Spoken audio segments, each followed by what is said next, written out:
Bonjour tout le monde, bienvenue sur la chaîne, moi c'est Héritier. Aujourd'hui, une vidéo analyse de la dernière publication du FF Talk Show, le divorce. Je vais faire une série de 5 ou 6 vidéos qui sera consacrée à l'analyse justement de cet épisode du FF Talk Show.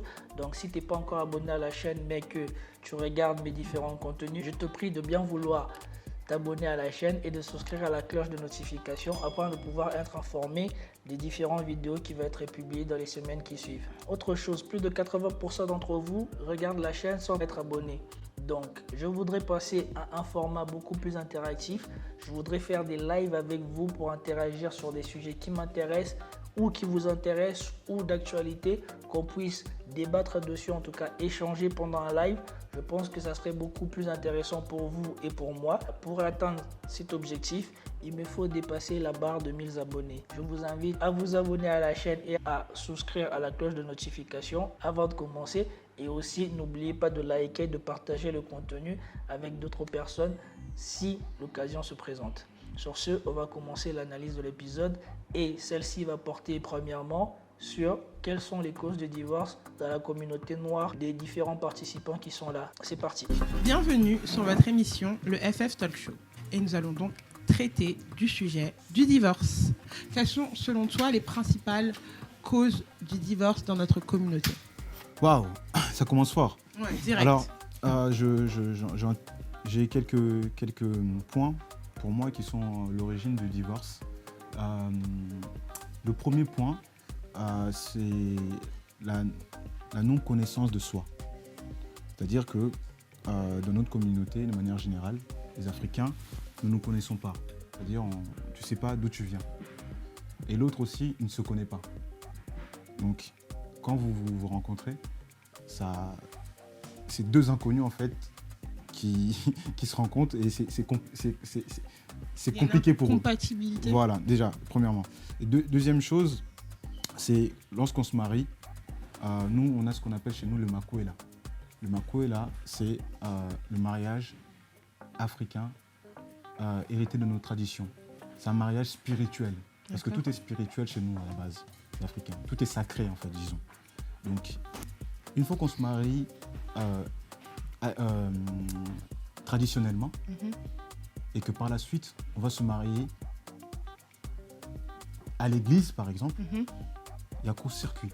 Pourquoi ? D'accord. Parce que d'un côté, on fait appel à des divinités, à des entités, à la spiritualité africaine, et de l'autre côté, on fait appel à la religion, à une religion abrahamique. D'accord. Et selon toi, voilà. ça fait partie des causes du divorce. Ça fait partie des causes que personne ne perçoit. Incompatibilité voilà. C'est-à-dire spirituelle. que c'est une cause spirituelle. Okay. C'est-à-dire que c'est une cause spirituelle. Pourquoi on divorce? C'est-à-dire que d'un côté, on fait appel à la spiritualité africaine et à la religion abrahamique. Et quand on les confronte, ça ne matche pas. Ça ne peut pas matcher. D'accord, merci. Voilà.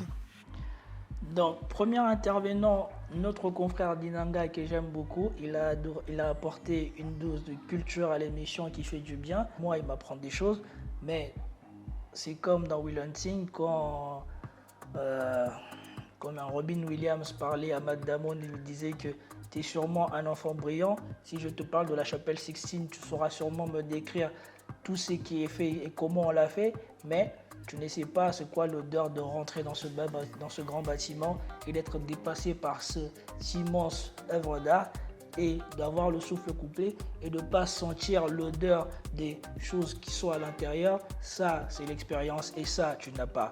Et apparemment, Dinanga, du haut de ses 20 ans, c'est encore ce qui lui manque vraiment pour être fort dans ses réponses. Alors, lui, il donne 2 causes de divorce. Il dit le divorce, c'est la faute premièrement, de la non-connaissance de soi des Africains et puis deuxièmement, de la désacralisation de l'Union africaine par l'Union formelle légale occidentale. Donc, premièrement, on va parler de la connaissance de soi. La connaissance de soi n'est pas utile que pour éviter le divorce. Elle est utile dans tout ce que tu veux faire dans la vie. À partir du moment quand tu as grandi, quand en Occident, c'est l'âge de 18 ans, mais ça peut être plus tard. Quand tu commences vraiment à vouloir être l'homme que tu es, l'une des premières choses que nécessairement tu vas faire, c'est déterminer quelles sont tes valeurs, quels sont tes principes moraux, qu'est-ce que tu veux, où tu te vois aller, qu'est-ce que tu as envie de faire, d'où tu viens. Tu vas un peu plus parler avec tes parents, ta mère, ton grand-père, tes oncles pour savoir d'où vous venez, quelles sont leurs origines, comment ça se passait. Enfin, tu vas te nourrir de tout ce qui est de tes anciens pour pouvoir te projeter vers l'avant. Et ça nécessite un travail sur soi. Mais ça, c'est pas que pour le divorce. C'est bon pour le mariage, c'est bon pour toi-même. Quand tu seras prêt à te lancer en tant qu'homme dans ta vie, c'est une étape que tu ne pourras pas échapper. Après, effectivement, si tu te connais toi-même, il y a beaucoup de chances que quand tu vas rencontrer une personne, tu puisses déterminer si cette personne sera la bonne ou pas pour toi. Parce que tu vas, à partir de ta connaissance de toi, voir ce qui ne va pas dans le comportement ou dans la façon d'être de la personne ou dans sa conception des choses par rapport à toi. Effectivement, si tu ne te connais pas, donc du coup, tu ne peux pas voir le déphasage qu'il y a entre vous deux. Parce que toi, tu ne connais pas tes valeurs, elle ne connaît pas tes valeurs. Vous allez peut-être vous bercer d'illusions sur ce qui vous unit. Et quand vous allez vous trouver tous les deux, vous allez voir que c'est l'opposé. Et là, il y aura incompatibilité. Et effectivement, ça va amener vers le divorce. Mais une chose en plus encore, si tu te connais toi-même, tu seras beaucoup plus avisé pour déterminer la personne qui sera compatible avec toi. Puisque tu sauras si tu as un tempérament plutôt fort, qu'il faut quelqu'un qui t'apaise. Si tu as un tempérament plutôt froid, il te faut quelqu'un qui te ramène peut-être une dose de passion ou d'incertitude ou de folie. Mais ça, tu ne peux le savoir que si tu te connais toi-même. Du coup, tu chercheras peut-être quelqu'un qui sera au-delà de la compatibilité, qui sera peut-être complémentaire. Parce que la compatibilité, les gens ils prennent la compatibilité. Mais si vous avez trop de choses communes, vous allez vous ennuyer tous les deux. Et ça aussi, c'est l'une des choses que les gens ne savent pas.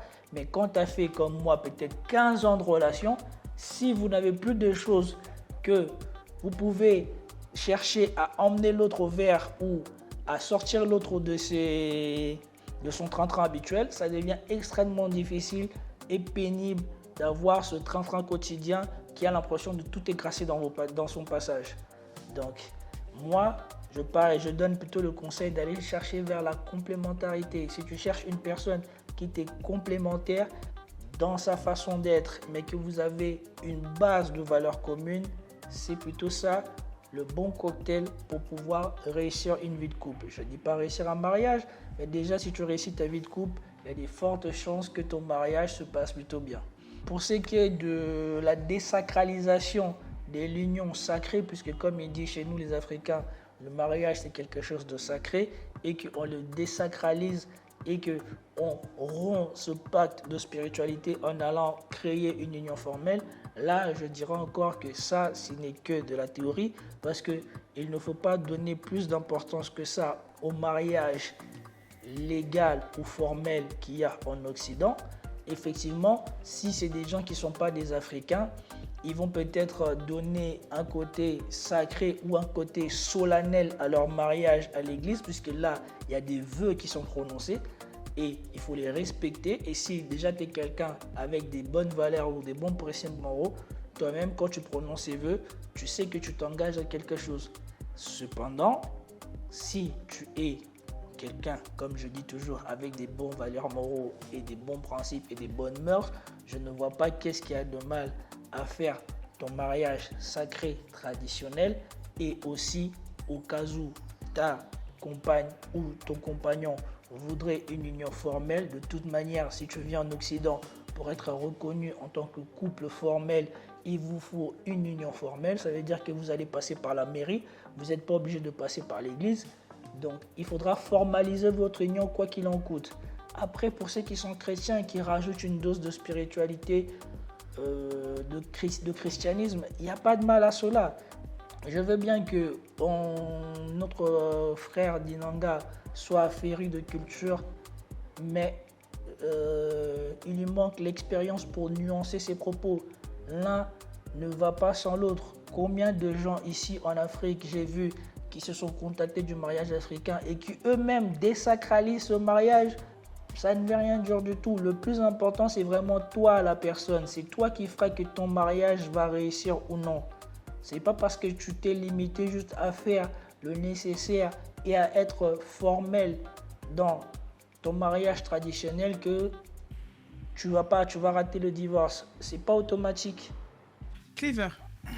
Ouais, je suis d'accord et pas, d'une part. C'est exactement ce que je voulais dire, mais moi je dirais plutôt le cause du divorce, c'est le manque de connaissance de l'autre. D'accord. C'est-à-dire que le prétendant au mariage, de nos jours, on ne prend plus souvent le temps de connaître la personne avec qui on compte s'engager pour le reste de sa vie. En fait. On se marie trop Voilà. rapidement. En fait, on se rencontre aujourd'hui, on se marie demain. C'est vrai que je caricature, mais c'est un peu ce qu'on rencontre souvent dans la société. Alors, ce que je pense que c'est plutôt très important d'avoir un petit moment de connaître l'autre. C'est-à-dire que de connaître l'autre. C'est vrai que une période de fiançailles prolongée n'est pas non plus gage de réussite du couple, du mariage. D'accord. Mais c'est quand même un moment assez important qui nous permet justement de savoir avec qui on va s'engager pour le reste de sa vie. D'accord. Après, pour finir, s'il te plaît, l'être humain est un mystère. On ne connaîtra jamais assez une personne. Mais ces petits moments-là, justement, ça permettra au masque de tomber. Ça encore, une réponse à l'occidental qui ne veut rien dire du tout. Parce que si jamais il avait pris le temps de réfléchir à qu'est-ce qu'est le mariage, il verrait que le mariage, déjà, c'est un endroit où, si tu respectes les formes traditionnelles du mariage, c'est un endroit où, quand tu vas, le jeu, c'est fini. Tu vas vers le nous. On devient nous. La femme doit s'exprimer avec un nous et l'homme doit s'exprimer avec un nous. Et ça, c'est complètement en opposition avec ce qui se passe en ce moment en Occident. En Occident, on vit sur le jeu. Donc déjà, eux-mêmes déjà, la manière dont ils mènent leur vie et ce qu'ils visent, c'est en contradiction. Mais ce n'est pas le cas pour tout le monde. Moi, j'ai fracturé la société en 6 catégories. Les instruits, les non-instruits, les riches, les pauvres, les expérimentés et les inexpérimentés. Manifestement, là, on est pour les 2 premiers garçons. Je ne sais pas dans quel des 2 autres cas ils sont, s'ils sont riches ou pas, mais manifestement, ils semblent instruits les 2, mais il leur manque encore à l'expérience, parce que ça, c'est des réponses de gens inexpérimentés qui répondent par rapport à des idéaux qu'ils ont dans la tête, et surtout des idéaux qui ne vont pas du tout avec le mariage, parce que dans des familles traditionnelles encore en France et partout dans le monde, on sait que le mariage, c'est un moment de communion entre 2 familles, c'est un moment d'alliance entre 2 familles. Et les mariages les mieux réussis, c'est les mariages où les enfants, les parents, les familles se sont impliqués parce que vous créez des liens. Et à partir de ces liens-là, il y a, au-delà de ton mariage, tu rentres dans un collectif. Tu sais que s'il y a un problème dans ton mariage, il y a une tante, il y a un oncle, il y a mon père, il y a ma mère, il y a ma tante, il y a les parrains qui sont là. Et donc, il y a toute une structure qui est autour pour vous conseiller et pour faire que l'union continue et que l'alliance entre les 2 familles persiste. Comme en Occident, on est sur le jeu et on ne réfléchit plus et que les familles riches préfèrent garder leurs coutumes et leurs mœurs entre eux et vous laisser le reste de la société, les nouvelles mœurs qui vous mènent à la ruine, donc vous ne pensez plus à cela. Et quand tu vas faire ton mariage, tu penses que ton mariage va se limiter à ta femme et toi. Si les parents sont toxiques ou si les parents ne sont pas des bons parents, ça peut se comprendre. Mais le mariage, c'est un tout. Tu ne peux pas t'échapper de ça. Si tu veux concevoir ta famille comme une unité unique en elle-même, c'est sûr que tu vas aller vers des désillusions. Et c'est sûr que comme le monsieur dit, tu ne connais jamais assez une personne, l'être humain est un mystère. Il y a quoi de nouveau là-dedans? Qu'est-ce que savoir vers le divorce ou le mariage? Même dans un mariage, pour que ça marche bien, tu sais qu'il y a une part de choses que tu vas devoir délaisser. Tu vas devoir délaisser de l'espace à ta compagne ou à ton conjoint pour être lui-même. C'est pas parce que tu es dans un mariage que tu vas tout déballer sur la table. Ça, c'est une bêtise d'occidentaux. Non, le mariage a aussi une composante personnelle. Tu es obligé de laisser de l'espace à l'autre pour vivre sa personne, sa vie de lui-même aussi. Donc c'est normal que tu ne connaisses jamais une personne dans son entièreté. Mais ce n'est pas pour ça que c'est une cause du divorce. Et pour rappeler les causes du divorce en France, c'est premièrement, à plus d'un tiers, l'infidélité, à plus d'un quart, ou en tout cas à plus d'un cinquième, l'égoïsme ou l'individualité de l'un des conjoints. La troisième, à 15%, quelque chose comme ça, le mauvais comportement de l'un des conjoints. Et surtout là, c'est plutôt le comportement des hommes, les hommes violents, les hommes jalouses ou les femmes un peu trop jalouses, le comportement toxique en fait. Et en quatrième position, il y a l'argent. Et après, il y en a encore deux autres, mais les deux autres, je ne cite pas parce que là, on a déjà dépassé plus des 50% des cas de mariage. Et il faut noter aussi que 75% des mariages sont déclenchés par les femmes. Donc, je ne sais pas dans quel monde il a vu que quelqu'un vient divorcer parce qu'il ne connaît pas tout à fait son compagnon. Ça n'a jamais été une cause de divorce. D'accord. Voilà, tout simplement. Merci Cléva. Jennifer, tu es donc d'origine congolaise, donc tu pourras peut-être mieux parler pour ta communauté. Quelles sont selon toi les principales causes de divorce dans ta communauté? En fait, moi, je peux dire les différentes causes de divorce dans la communauté, c'est dit d'abord à la famille. Moi, je peux dire à la famille, des côtés femmes, côté hommes. Il y a la compatibilité aussi, comment dirais-je en fait, la compatibilité des comportements en fait. Parce que quand on est, donc c'est-à-dire que quand on est au moment des fiançailles, il y a tellement l'hypocrisie. On ne se connaît pas l'autre bien. Donc la femme cache ses défauts, elle fait sortir ce qui n'est pas en elle pour faire croire, peut-être pour faire accepter par homme. Et l'homme aussi c'est pareil. L'homme aussi, il y a des choses qu'il cache, qu'il ne veut pas que la femme puisse savoir. Et c'est dans le mariage, si c'était un mariage là qui était basé par les intérêts, c'est par là quand l'autre ne voit pas ce qu'elle a voulu chercher dans le mariage, elle ne trouve pas, ça commence à avoir un peu de différents de comportements. Il y aura pas, s'il n'y a pas les dialogues, il n'y a pas, je ne sais pas. Donc le manque de dialogue. Le manque de dialogue aussi, la compatibilité, ce sont aussi les causes principales qui détruisent dans ma communauté africaine en fait. Donc là, on vient d'avoir une illustration parfaite puisqu'elle, comme elle dit, elle vient d'arriver en France et même à son phrasé, à sa façon de parler, vous vous rendez compte qu'elle n'est pas d'Occident et vous voyez bien dans sa conception des choses, quand on lui dit déjà c'est quoi la principale cause du mariage, elle dit la famille. C'est parce qu'en Afrique et dans les sociétés traditionnelles et dans les sociétés conservateurs, la famille est importante. Tu es dans un collectif, le individu ne prime pas le collectif. Donc, quand tu vas dans un mariage, tu sais que ce n'est pas toi qui es impliqué, c'est les deux familles qui sont impliquées. Ça veut dire que c'est ton père qui est impliqué, parce que si tu es un homme, tu vas aller voir ton père, lui dire que je veux cette femme-ci, et c'est lui qui va contacter le père de la femme pour dire est-ce que vous pouvez nous recevoir pour qu'on parle de l'union de nos deux familles. Donc, ça veut dire que quand tu lances ce processus, à son apogée, il y aura ton père qui sera lié à l'autre père, ta mère qui sera liée à l'autre mère, les parents du mariage qui seront là, si jamais il y a des parents, puisque les parents sont déjà largement suffisants. Et après, il y a la famille autour. Il y a les belles-sœurs, il y a les beaux-frères. Donc, tout ce monde-là, c'est ça, le mariage. Le mariage ne se limite pas qu'à toi, l'homme, et à toi, la femme. Et dans les grandes familles, dans les sociétés traditionnelles, c'est comme ça qu'on fait. Et c'est pour ça que souvent, dans les sociétés conservateurs, ils se marient entre eux. Ils se marient entre gens de certaines classes. C'est parce que au-delà du mariage, on sait qu'on unit deux familles. C'est comme le cas de Zaveniel et la fille de Bernard Arnault. Vous avez regardé Zaveniel, non? Est-ce qu'il ressemble à Tom Cruise? Mais pourtant, il a épousé la première héritière de France. Tu crois que Bernard Arnault, il est content de cette union? Pourquoi? Parce qu'il sait que là, la perpétuation de son nom et de la puissance de sa famille est presque assurée. Et la fille de Bernard Arnault ne viendra pas rompre ce pacte du jour au lendemain parce qu'il y a quelque chose qui ne va pas.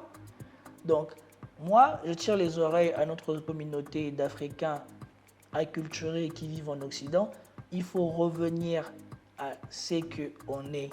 Nous avons la chance d'avoir nos parents et surtout ceux qui ont leurs grands-parents qui ont vécu le mariage traditionnel et qui vous diront que le mariage traditionnel, c'est pas un jeu qui se limite à je vais aller dedans pour trouver mon plaisir et quand ça va plus, je veux sortir de là.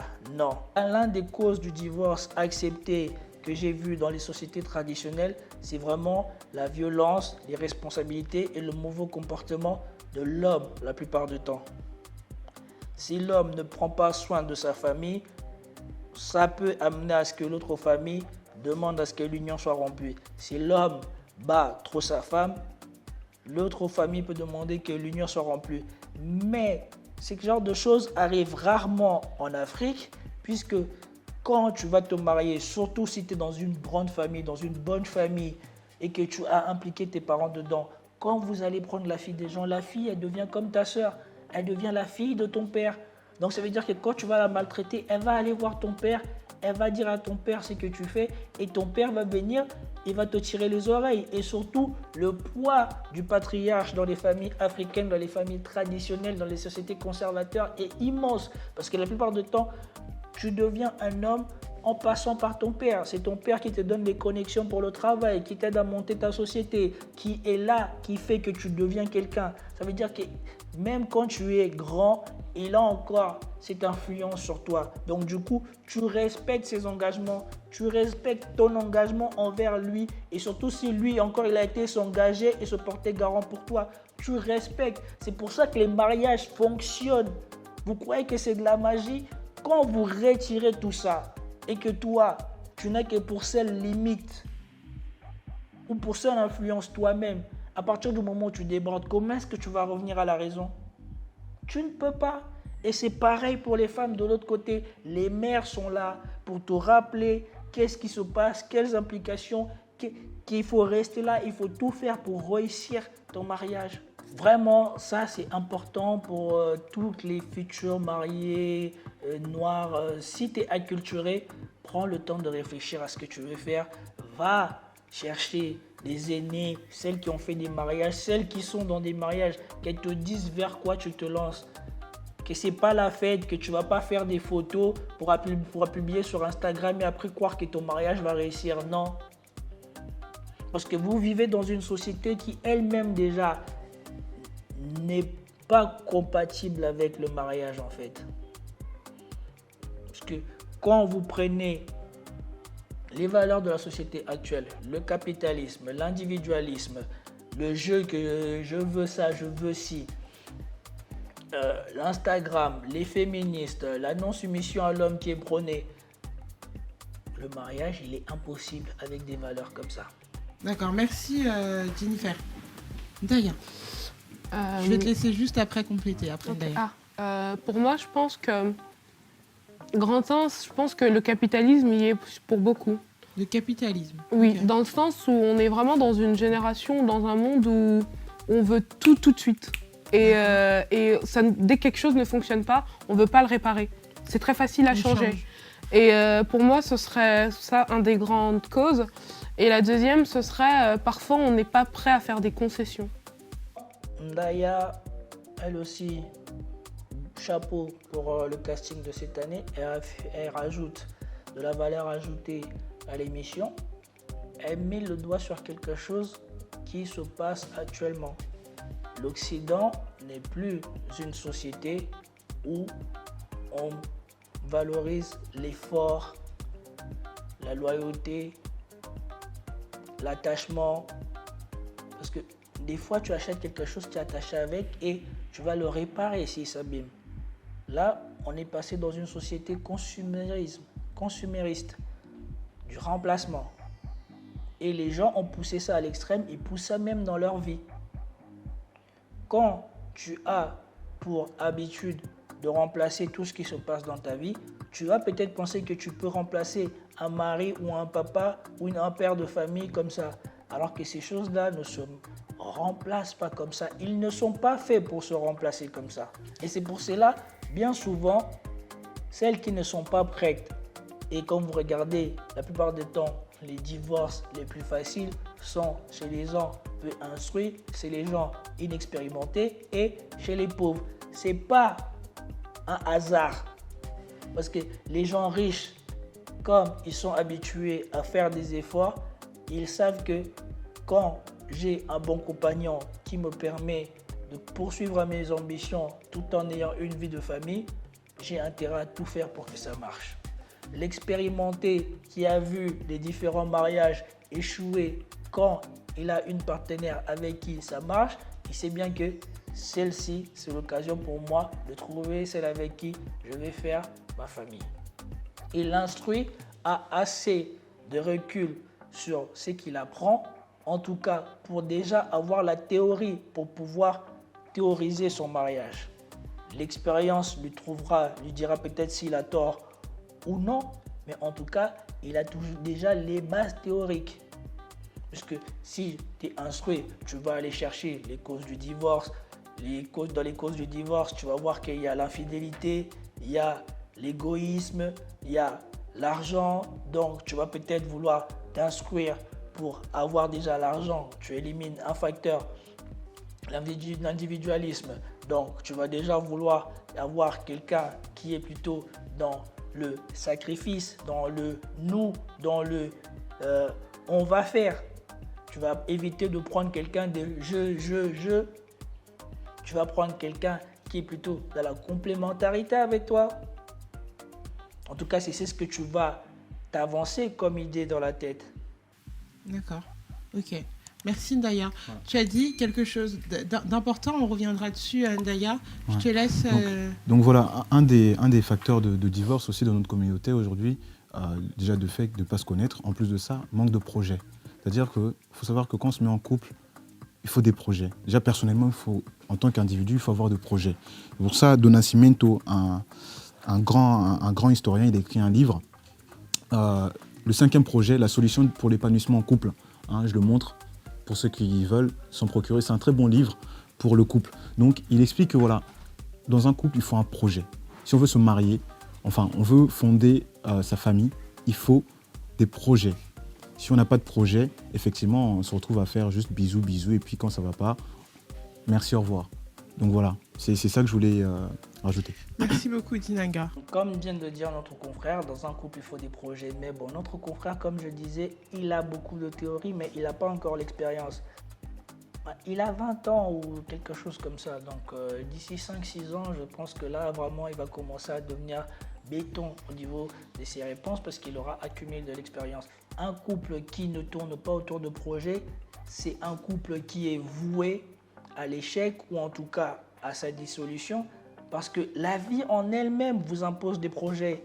La trajectoire de la vie elle-même vous impose des projets.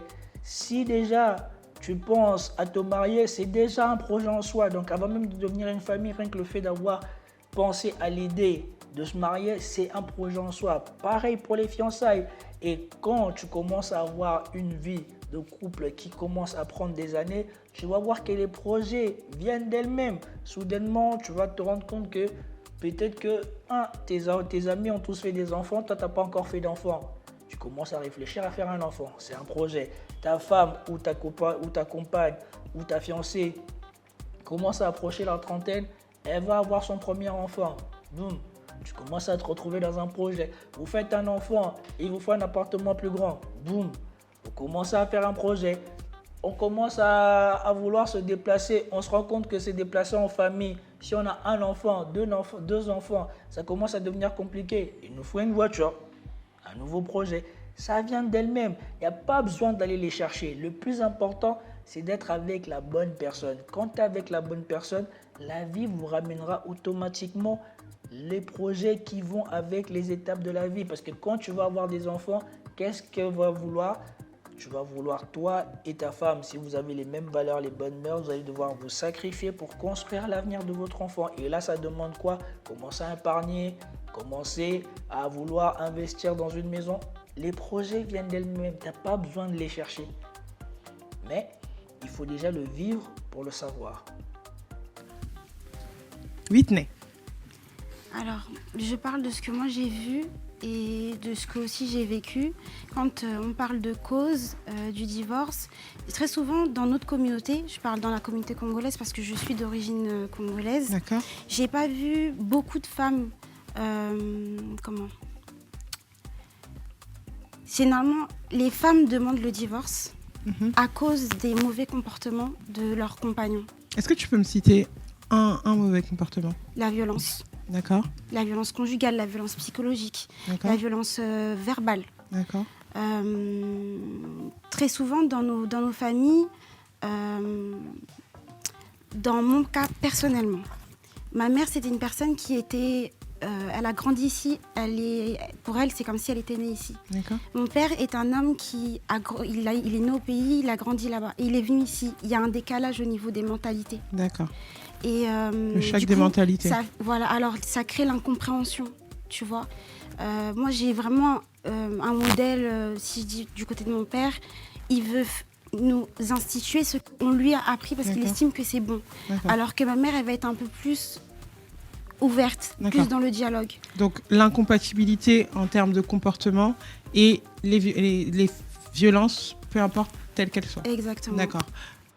Donc, Whitney, la douce, elle me fait rire, mais elle vient de partager quelque chose que tu retrouves, et comme je dis, qui se conçoit comme cause du divorce dans les sociétés conservateurs en tout cas. Chez les Occidentaux, c'est normal qu'on trouve l'infidélité comme première cause du divorce. On reviendra sur les prochaines vidéos et j'expliquerai pourquoi. Je pense que c'est l'une des causes et qui font que les mariages sont peut-être voués à ne plus marcher en Occident. Ou en tout cas avec les femmes occidentaux. Mais Whitney, là, elle vient de décrire effectivement la troisième cause du divorce et qui sera peut-être la première cause du divorce dans les sociétés conservateurs et dans les sociétés traditionnelles. Puisque dans les sociétés traditionnelles, comme je dis, le mariage, c'est l'union des familles, c'est plus large que ce que toi-même et ta femme pensez que vous êtes. Et donc, si tes parents ou ta famille te voient souffrir, c'est normal qu'au bout d'un moment, quand on a tout essayé pour calmer les choses ou pour arranger les choses, ça ne marche pas, au bout d'un moment, on dit, bon, on va rompre le mariage, vous allez reprendre votre enfant, on va reprendre notre fils.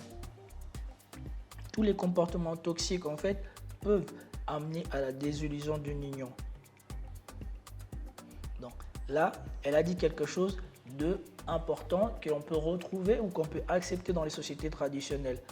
Mais, je dirais, ce n'est pas la première cause du divorce dans les sociétés occidentaux, parce que dans les sociétés occidentaux, c'est plutôt mental. Il y a un problème au niveau de la conception, des présupposés qu'on les a mis dans la tête, de la doxa qu'on leur a mis dans la tête, qu'ils ont appris de la télé, qui font que le mariage en Occident, c'est presque voué à l'échec. Maman Pasteur. Alors, pour moi, les causes du divorce, premièrement, c'est le choix du conjoint. D'accord. Pour qu'un mariage soit, on va dire, réussi, premièrement, je pars du principe pour moi qu'il faut se connaître. Qui on est, ce qu'on veut, où on va, quelles sont nos valeurs, comment on voit son avenir, comment on voit sa vie. Et c'est quand tu te connais que tu vas savoir si cet homme ou cette femme-là me va, partage les mêmes valeurs que moi, partage la même vision de la vie que moi. Donc, parfois, on ne prend pas le temps de faire ce travail sur soi. Donc, on ne se connaît pas bien, on ne sait pas qui on est, on ne sait pas où on va, ce qu'on veut faire de la vie. Moi, je sais que beaucoup de personnes avec lesquelles j'ai discuté se sont mariées et ont découvert une volonté, par exemple, d'entreprendre ou de voyager ou d'aller à l'étranger. Mais son conjoint, bah non, il ne veut pas, il ne s'est jamais vu comme ça. Le conflit commence. D'accord. Si on aurait pris le temps au préalable de savoir qu'est-ce que je vais faire dans la vie, là, où est-ce que je me vois dans 10 ans, dans 15 ans, dans 20 ans. Même si on ne connaît pas la vie dans 30 ans, qu'est-ce que je serai plus tard? Comment, même quand on dit se connaître, ça veut dire quelles valeurs j'ai envie d'inculquer à mes enfants? Où est-ce que je les vois? Où est-ce que... Donc, c'est des discussions qui vont permettre, lorsque tu trouves quelqu'un, aussi de nourrir la discussion avec lui. D'accord. Où est-ce qu'on voit, etc. Donc, premièrement, de se connaître et deux, d'être prêt pour le mariage. D'accord. Savoir quelles sont les valeurs, quelles sont les portées du mariage. Donc, comme vous venez d'attendre, elle a dit après précis que moi j'ai dit quand j'ai commenté après la première intervention de Dinanga. Mais je voudrais nuancer une chose. Pour moi, si je devais rajouter une chose, c'est vraiment quand tu es sur le point de vouloir ta vie. Je sais que nous, les hommes, on est physique. Je ne sais pas qu'est-ce qu'il en est pour les femmes, mais je sais que nous, les hommes, on est physique. Bien souvent, la première chose pour laquelle on va partir vers une fille, ça sera sa plastique, son physique. Mais je tiens ici à attirer votre attention. Le physique, bien souvent, va t'aveugler pour voir les red flags, comme on dit. Les signaux que cette personne n'est peut-être pas la bonne pour toi. Parce que quand tu es là, tu es sous euphorie, tu es amoureux ou alors la passion de la chose t'emporte et tu réfléchis plus et tu oublies les signaux qui étaient là, que tu pouvais voir avant. Et dans un an, quand tu seras fiancé avec elle et que ça te deviendra des évidences, et c'est là que tu te diras, mais comment j'ai fait pour ne pas voir?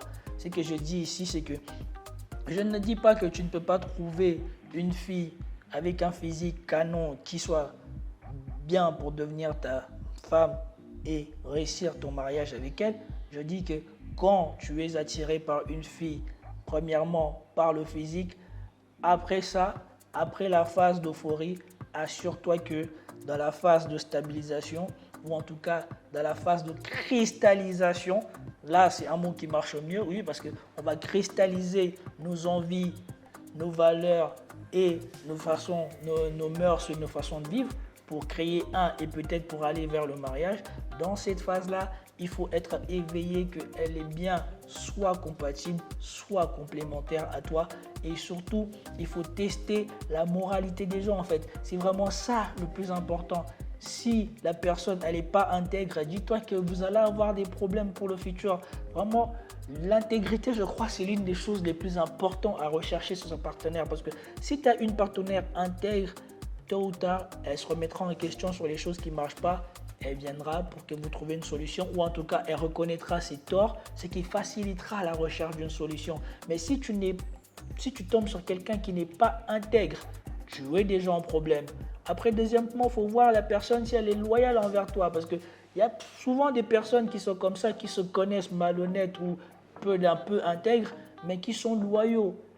Et qui pour eux, c'est vraiment la loyauté qui compte par-dessus tout. Ils sont peut-être loyaux à 2, 3, 4 personnes comme ça dans leur vie et pour le reste du monde, ils s'en foutent.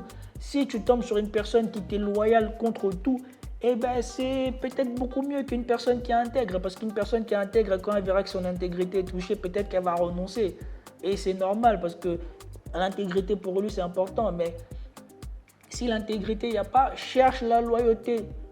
Cherche la loyauté par-dessus tout, parce qu'une personne loyale peut faire des choses, parce qu'on est tous humains, on fait tous des erreurs ou quoi que ce soit, comme par exemple l'infidélité que les gens ne pardonnent pas en Occident.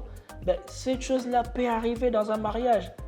Mais ce n'est pas parce que la personne t'a été infidèle qu'elle a été déloyale envers toi. Parce que ça, c'est une pulsion qui peut arriver à un moment. On ne sait pas dans quelles circonstances vous êtes. Mais vraiment, c'est ça, il faut s'assurer. Au-delà du physique, au-delà du paraître, vraiment, moi, la valeur cardinale, c'est l'intégrité, c'est la loyauté, c'est la moralité. Si une personne a l'intégrité et a des bonnes valeurs moraux, c'est très bien. Si une personne est intègre, loyale et a des bonnes valeurs moraux, là, c'est la panacée, tu la lâches plus ou tu le lâches plus. Mais si vous ne faites pas ça, après, il ne faut pas venir vous plaindre parce que, comme je dis, ces gens-là sont rares en Occident. Comme je vous ai dit, la séparation, n'oubliez pas, riche, pauvre, instruit, non instruit, expérimenté, inexpérimenté. N'oubliez pas ça. Et bien souvent, les instruits ont peut-être un peu de mal parce qu'ils n'ont pas encore d'expérience. Une fois qu'ils auront de l'expérience, ça sera déjà beaucoup mieux. Mais les gens qui font de l'argent, qui cherchent de l'argent, eux ont une intelligence presque instinctive des choses, parce que comme ils sont obligés d'aller à l'efficacité, à la rentabilité, ils apprennent à faire avec les choses. Ils voient eux tout de suite les limites de certaines choses. Donc du coup, eux, quand ils voient, ils reconnaissent en quelqu'un une bonne partenaire de business ou de vie, eh bien, ils la lâchent pas. Si vous regardez les gens qui font des grandes études ou des grandes ambitions politiques, vous verrez que Barack, quand il a rencontré Michel, il a pu lâcher Michel. Pareil pour lequel Bill Clinton, malgré le fait qu'il a été l'affaire Monica Lewinsky, sa femme est restée avec. Penser, c'est le plus important. Il faut penser son mariage dans vos différentes expériences que vous avez dans votre vie avec les femmes, que ce soit une seule, ou ce soit deux, ou ce soit trois avant de vous marier. Profitez-en vraiment pour déterminer qu'est-ce qui a été bon et qu'est-ce qui n'a pas été bon dans le couple que vous avez précédemment, et surtout qu'est-ce que vous ne voulez pas retrouver dans votre mariage. Et quand vous ferez ça, prenez la liste des gens avec qui vous avez vécu et notez les traits que vous avez trouvés vraiment toxiques pour vous et qui n'allaient pas du tout. Et ne dites pas à l'autre personne que ces trucs-là qui ne vous intéressent pas. Observez-la. Si vous voyez ces choses-là en elle, ce sera à vous de prendre la décision. Soit vous prenez les risques d'aller jusqu'au bout avec elle, soit vous êtes intelligent, vous dites on arrête les frais, je préfère chercher quelqu'un d'autre. Et comme ça vous évitera de vivre les conséquences du divorce. Et là, je parle plutôt des hommes, puisque à 96% des cas, le divorce est en faveur de la femme. Et là, tu vas te retrouver pension alimentaire, compensation financière pour ta femme, parce que ça, c'est une des choses qu'on ne dit pas. Quand tu vas quitter ta femme, si tu gagnes plus d'argent qu'elle, tu es obligé de maintenir ce niveau de vie. Ça veut dire que ton salaire, une partie de ton salaire lui sera versée pour qu'elle garde le même niveau de vie que quand elle était avec toi. Je ferai une vidéo sur une fille qui a manipulé un garçon et qui est arrivée presque au même résultat. Ça aussi, c'est l'une des choses qui vous pend au nez en Occident aux hommes. Quand ta femme voit que son mariage ne l'épanouit plus, là, elle te tient. Elle a sa porte de sortie parce que là-bas, c'est légal et parce que là-bas, le mariage n'est pas conçu comme dans notre société. Tu vas devenir sa vache à lait. D'où l'importance de toujours bien choisir la mère de tes enfants et ta future femme. C'est capital. En tout cas, si tu veux faire des grandes choses dans la vie, c'est capital. Sur ce, je vous dis ciao.